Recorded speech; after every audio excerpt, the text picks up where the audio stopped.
गोवर्धन नाथ की जय।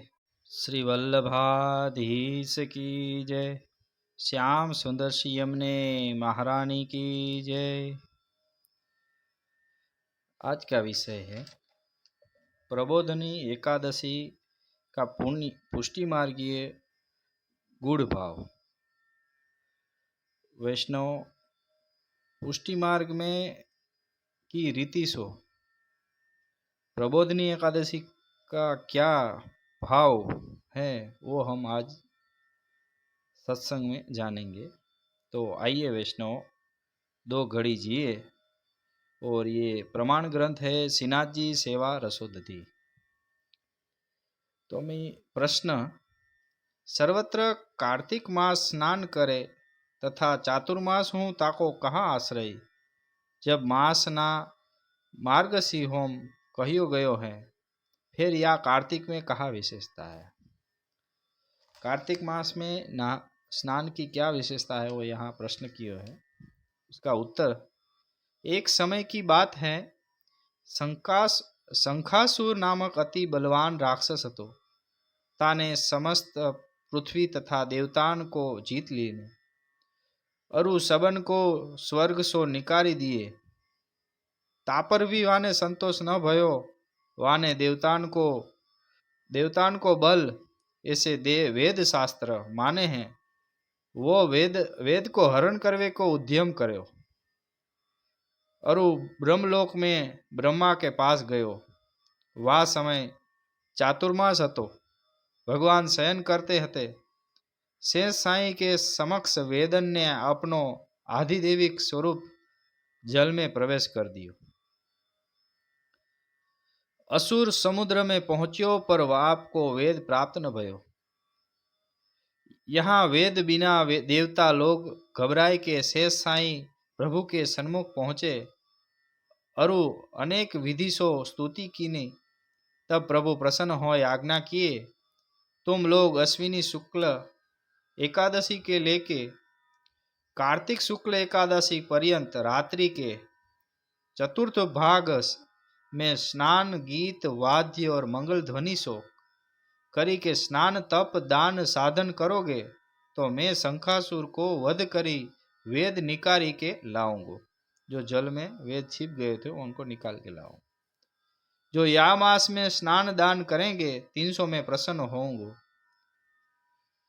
एकादशी को हरि मंदिर में जागरण करना चाहिए। प्रभु को सब देवता ने जगाए तासो प्रबोधनी एकादशी कही गई है। पुष्टि मार्ग में समस्त शास्त्र समस्त व्रत त्योहार प्रभु सुखार्थ लीला निहित करी विविध प्रकार सो साहित्य संगीत कलादि सो प्रभु को रिझाए हैं। भक्तगण अपने घर पे सब कुछ लौकिक अलौकिक समर्पण कर देते। जा समय देवोत्थापन होय वो मंडप डोल तिबारी में मांडे है। मतलब जो हम पुष्टि मार्ग में जहाँ डोल तिबारी बांधे वहीं मंडप लगे है देव प्रबोधनी को। प्रात होय तो मंगला के दर्शन भीतर ही होय। आदि सायंकाल होय तो उत्थापन भोग संध्या आरती भीतर ही होय।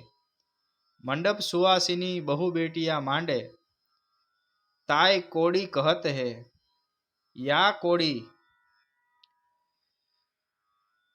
में एक चौक बीच में तथा 8 अलग अलग चौक होए हैं। यानी टोटल 9 चौक लगे हैं। एक सो मिले होय सो ये 9 चौक की कोड़ी होय। जामे 4 डोरन सो बांधी भई होय। यह सफेद खड़ी सो मांडे हैं तथा उनमें सब प्रकार के रंग भरे हैं। यहाँ वैष्णव थोड़ा समझनो गूढ़ है। सब शब्द ऐसे पुष्टि मार्गी हैं। हम ध्यान पूर्वक श्रवण करेंगे तो समझ आएगा। वे रंग या प्रकार भरे जाए जिनसो सफेद डोर हूँ दिखती है। जो सफेद कड़ी सो मांडे है वहाँ में रंग भरे है, पर सफेद कड़ी भी ऐसे भरी है रंग ऐसे भरे हैं कि सफेद डोरी भी दिखे हैं, ऐसे कहियो। उनके चारों दिशाएं आयुध चार हूं मांडे, शंख चक्र गदा पद्म, ये चारों दिशाओं के चार आयुध थे। तथा शंखोलिया ऊपर बेल तथा डोरन पे मांडे हैं। बीच के चौक में स्वस्तिक तथा और 8 चौकन में विविध कलात्मक ढंग से परंपरागत विधि सोही मांडे हैं। बीच में स्वस्तिक आवे, बाकी चारों 8 में कलात्मक रंग से भरी जाए। फिर उन पे ईख, ईख यानी साटा, साटा यानी गंडेरी, शेरडी, सुगर केन जो हमें कहे वो, 16-16 तथा 8-8, 4-4 राखी के मंडप बनावे, वो ईख, ईख यानी जो अभी बताया साटा, पतान सहित, पत्ते के साथ पूरे चारों दिशा में रहे, बीच सो दर्शन होय, उनके बीच हरे बांस एक एक धरे हैं, धरत है। ये सब जैसे हम प्रबोधनी में जो सजावट लगती है वो सब वर्णन है। तामे 3-3 डोरी सो उन साटान को बांधी के ऊपर सबन को सामूहिक बांधत है। जो चारों साटान को ऊपर से हम जो पीछे बांधते हैं वो बात कही है। दीपक 8, 4 पीछे, टोटल 8 दीपक होए, 4 पीछे और 4 कोनान में। ताको आश्रय अष्टयाम अष्ट मूल रस उदीपन को है। 8 समय जो मूल रस है उनको उदीप करवे को या को भाव है 8 दीपन को। चारों दिशान में दीपक चारों प्रकार करी धरे तथा प्रभु विराजे। ताके पीछे हूँ 4 दीपकन की तथा उनके दीपकन की पंक्ति रहे है। चारों दिश बांस की टोकरी में कच्चे फल धरे हैं। चारों दिशा में बांस की टोकरिया में कच्चे फल, पक्के नहीं, कच्चे फल। कौन कौन से फल वो भी बताया है। साटा के टूक यानी शुगर केन के टुकड़े, शकरकंदी, शकरकंदी यानी शकरिया जो हम उपवास में लेते हैं, बोर, छोटे छोटे वाले बोर, सिंघाड़े, सिंघाड़े यानी सिंगोड़ा जो हम बाजार में मिलते हैं, सिंगोड़ा, चना की हरी भाजी तथा बैंगन धरे है। क्योंकि बैंगन ये 4 महीना बंद रहते, फिर आज से बैंगन शुरू होते हैं, इसलिए बैंगन भी धरे जाते हैं। फेरी झालर, घंटा, शंख ध्वनि के साथ बालकृष्ण जी चरण चौकी की गादी पे बिराजी के संपुट में पधराए हैं और दक्षिण मुख श्री जी की आड़ी विराजे है। दक्षिण मुख करके ठाकुर जी विराजे। फिर 3 बार श्लोक पढ़ी प्रभु को प्रबोध करावे हैं।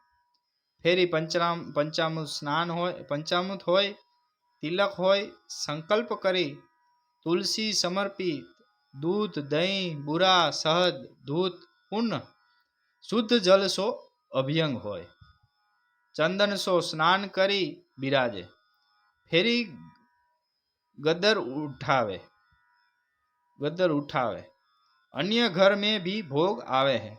यहाँ श्री जी को सन्मुख जाए, श्री जी को गदल उठावे। अन्य घर में भी भोग आवे और यहाँ भी श्री जी को सन्मुख जाए, श्री जी को गदल धरे है। पहले वैष्णव आया गदल उठावे, मतलब ठाकुर जी जो 4 मास फोड़े थे उसको उठावे की बात हुई। फिर अन्य घर में भी यही रीत की कही है। फिर श्री जी के यहाँ श्री जी सिन्हा जी के घर की रीत की बात हो रही है, तो श्री जी को भी गदल उठावे, मतलब ठाकुर जी को जगावे की बात हुई। फिर वापस वही आया, श्री जी को सन्मुख जाए, श्री जी को गदल धरे, मतलब आज से अब शीतकाल के दिन शुरू हो रहे तो ठाकुर जी को गदल धरे जाए। सो शीत की भांति सो अंगीठी आवे, आज से अंगीठी भी शुरू हो जाए। फिर उत्सव भोग आवे, फिर उत्सव भोग धरो जाए। अब यहाँ विशेषता तथा भावना प्रश्नोत्तरी है, जो आगे जो हमने सब ऊपर जो चीज आई सब उनके प्रश्न और उनके उत्तर अच्छे है, बहुत सुंदर है, गूढ़ भाव है, हम श्रवण करें। प्रश्न, सफेद खड़ी सो कोड़ी क्यों मांडे, तथा रंग क्यों भरे, चार चार डोर तथा नौ खंड ही क्यों, मंडप क्यों न कहे। जो नौ खंड सफेद रंग से खड़ी कोड़ी ही क्यों आवे, रंग क्यों भरे, इन सब प्रश्न हैं और इनके उत्तर यहाँ दिए हैं। उत्तर, नवधा भक्ति के 9 चौक है। जो 9 खंड है वो 9 चौक नवधा भक्ति के भाव से है। तथा यश स्वरूप शुभ शुद्ध आविर्भाव, शुद्ध आविर्भाव यानी आविर्भाव मतलब उत्पत्ति जन्म, स्वरूप को उत्पत्ति होए, खड़ी सो मांडे है। 4 डोर 4 युथाधिपति के भाव सो, जो 4 डोर बांधवे की बात आई थी वो 4 युथाधिपति के भाव सो होए। एक एक सौ मिलके नवधा भक्ति प्रभु प्राप्ति उन युथाधिपान की कृपा से करे है, युथाधिपति की कृपा से करे। रंग बेरंगी भक्त तथा विविध प्रकार की गोपियां ही उनके रंग सो मांडे है। जो एक में स्वस्तिक और 8 में जो अलग अलग रंग की बात आई थी, वो रंग किस भाव से भरे हैं वो यहाँ बताए हैं, गोपियां के भाव से, गोपीजनों के भाव से। उनके वक्ष स्थल पर प्रभु विराजे है, गोपीजन के हृदय कमल पर प्रभु विराजे, ये भाव है। कोड़ी चारों तरफ सो गोलाकार होय सो कही गई है, या के ऊपर शंखोलिया शंखासुर उद्धार को धोतक है। धोतक मतलब प्रकाश करनो, किसी चीज को पर अभिव्यक्त करनो। कहू कहू मंडप हूँ कहे हैं, कहाँ कहाँ मंडप भी कहो जाए। प्रश्न दूसरा, दक्षिण दिश डोल रथ हिंडोला तथा मंडप मुख करी के क्यों विराजे तथा सेवा हूँ होय। यहाँ प्रश्न ऐसे पूछो है कि ठाकुर जी को दक्षिण दिशा में डोल उत्सव होय, रथ को उत्सव होय, रथ यात्रा को, हिंडोला में ठाकुर जी झूले, या ये मंडप मतलब विवाह खेल को जो मंडप लगे वो दक्षिण दिशा में ही क्यों लगे, दक्षिण दिशा में मुंह रख के ठाकुर जी क्यों विराजे हैं, उसको प्रश्न करियो है। और उनको उत्तर यह है कि दक्षिणी दिशा में नरक को वर्णन मिले है। दक्षिण दिशा यानी अशुभ दिशा हो, परंतु तासो दक्षिण स्थित जीवो द्वार हेतु, जो दक्षिण में जो नरक में पड़े जो ऐसे जीव हैं उनको उद्धार के हेतु, जीवोद्धार हेतु उनको रस दानार्थ, रस को दान करनो है प्रभु को, इसलिए मुखारविंद करके विराजे हैं, दक्षिण मुख में विराजे हैं। प्रश्न तीसरा, साटा को मंडप क्यों कहे हैं, और वायु कुंज कहे ताको आश्रय कहाँ है। मतलब कि साटा यानी शिरडी जो शुगर कैन है उनको ही मंडप क्यों होए और उन्हीं को कुंज क्यों कहे हैं, उसको ऐसे प्रश्न कयो है।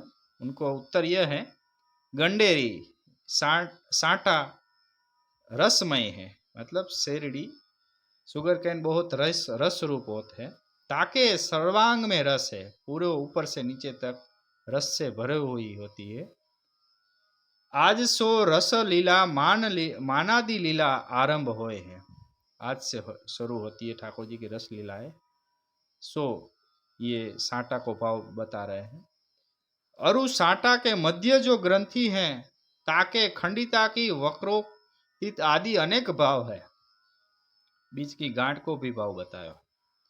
10 इंद्रिय, एक मन, 5 तन्मात्रा, या प्रकार 16 ईख होय, मतलब 10 इंद्रिया, एक मन, 11 और 5 तन्मात्रा, यानी टोटल मिला के हुई 16 और 16 ईख होय, मतलब 16 जो शेरडी जो गंडेरी की बात आई थी कि 16 60 8 60 4 4 की ऐसे मंडप बनी हो जाए, उसको भाव बताया है। अथवा एकादशाह मनसाह ही वृता है, अथवा नायक अरु नायिका के 8 प्रकार के वर्णन मिले हैं, 8 प्रकार की नायक और नायिका। वे अष्ट नायिका या प्रकार है जहाँ 8 8 आवे है, वहाँ संयोग विप्रयोग ये नायिका 16 हुई, 8 संयोग की नायिका और 8 विप्रयोग की नायिका। यानी टोटल हुई 16, यानी 16 भाव से नायक नायिका के भाव आए। अथवा ये अष्ट नायिका रूप भक्त चारों दिशा तथा पीछे 4 दीपक रसोदीप करे, जो दीपक धरे थे उनके भाव बतायो है यहाँ, और चारों दिशा को भाव बतायो है कि जहाँ अष्ट नायिका का क्या भाव है, तो भक्त 4 दिशा तथा पीछे 4 दीपक, 4 दिशा और 4 दीपक, रसोदीप, रसो उदीप, रस का उदीप करत है, ये दीपक है, ये अष्ट नायिका हुई। और कच्चे फलन को संयोग करी आप परिपक्व करे, जो बांस की आगे बात आई, बांस की अटली में सब कच्चे फल धरे हैं, उसको क्या भाव है, जो शकरकंद, सिंघाड़े, ये सब बोर वगैरह धरे हैं, उसको कच्चे ही क्यों, तो इसका यहाँ भाव बताया है कि इसको, ये कच्चे फल को संयोग से, प्रभु के संयोग से परिपक्व होए, इसलिए कच्चे धरे जाते। तासो कच्चे फल धरे भाव अंकुरित होए, भाव बढ़त है। अथवा मेघराग प्रभु रसदान में संयोगी होए, सुख सेवा करे, वे फल तथा उन रागन के स्वरूप या प्रकार अंगीकृत होए हैं। अब यहाँ सब बैंगन, शकरकंद, सिंघाड़ा, चना की भाजी, इन सब राग भी बताए, पर हम वो यही नहीं लेंगे, आगे बढ़ेंगे। या प्रकार से ये सब साकार रूप धरी के प्रभु सुखार्थ आवे हैं, प्रभु के सुख के हिसाब से ये सब फल यहाँ जो दिए हैं वही आवे हैं। और उनकी स्त्री पुत्र पोत्रादि अनेक रागनी आदि विस्तार आदि होए हैं, वे सब प्रभु सुख वर्धन करे हैं। प्रश्न और एक, पंचामृत तथा देव उठाए वे को कहा भाव है, ठाकुर जी को पंचामृत क्यों आवे और देव उठाए उसको क्या भाव है? उत्तर, पंचामृत सो यहाँ प्रभु विषय निर्दोषता को भाव स्थित करे हैं, और समुद्र सो उठत ही वेद विधि के स्थान में पंचामृत करे हैं। ठाकुर जी समुद्र से जगे, वहां से पंचामृत स्नान की बात है। अथवा विवाह स्थल हेतु मंडप में प्रभु विराजे तो मधुप कार्य करे हैं, मतलब विवाह स्थली में मंडप में पधारे प्रभु से मधुप कार्य भी, मतलब शहद से। देव उठाए वे को आश्रय या प्रकार है कि प्रभु में निर्गुणता जो मानी ताए सगुणता सो त्रिगुण त्रिविध भक्त जगावे हैं, त्रिविध जो भक्त है उनको जगावे की बात है। और एक प्रश्न है, सब ठोर रत जगा जागरण होय, यहाँ जागरण नहीं है, और तथा 4 भोग नहीं आवे, कारण क्या? मतलब सब ठोर मतलब मर्यादा मार्ग में जागरण होए, पर अपने पुष्टि मार्ग में ये उत्सव में जागरण भी नहीं होए और 4 भोग भी नहीं आए, उसका कारण क्या है? तो उत्तर में बताते हैं, यहाँ गोलोक लीला है तथा और स्थलन में नंदालय की लीला है। अपने जो दूसरे उत्सव आते हैं उसमें नंदालय लीला और ये गोलोक की लीला है। काका वल्लभ जी के वचनामृत में आज्ञा किए कि गोपीनाथ जी की बेटी जी षष्ठपदी विवाह में होते में विधवा है गई। गोपीनाथ जी की जो बेटी है षष्ठपदी अभी विवाह लिखे ही थे कि उनकी वो विधवा हो गई, तो बालक होते कछु समझी नहीं, बालक हती, विधवा होई वो समय उनको 25 दशा थी, कुछ समझती नहीं होती। तब नवनीत प्रिया जी की सेवा में मन लगाई के अरु तन मन सो दिन रात सेवा करन लागी। तब एक दिन सेवा करत भोरी बेटी जी बोली, काका जी मेरी पठोनी कब होएगी, मतलब मेरी शादी कब होएगी। आचार्य श्री एवं परिवार भोलेपन तथा अनजान मान बहुत दुखी भये। अरु तादिन सो ये नवनीत प्रिया आदि घरन में विवाह की हल्दी के 4 भोग आदि प्रारंभ करी मनोरथ किए हैं। अपने पुष्टि मार्ग में ये प्रसंग के बाद ये मनोरथ अपने प्रारंभ हुए है। तासो सिन्हा जी में जागरण नहीं होए है, नित्य क्रमरत सेवा होए फेरी पोड़े, उत्सव भोग आवे में, ये दोनों समय में जब मंडप भोग आवे तब तुलसी पूजन अन्नकूट की रसोई में होय। तुलसी महारानी के हूँ 60 को मंडप आवे, वो तुलसी विवाह के आगे हम देखेंगे। तुलसी विवाह के जो समय रहेगा तो यहाँ अपने प्रबोधनी एकादशी को जो गुड़ भाव હતો वो ये अपने प्रमाण ग्रंथ श्रीनाथ जी सेवा रसोदीति से हमने ली लो। सो यहीं हम को समाप्त करते हैं। अस्तु शिवल्लभाधीश की जय, श्रीनाथ जी प्यारे की जय। अस्तु। जय श्री कृष्ण।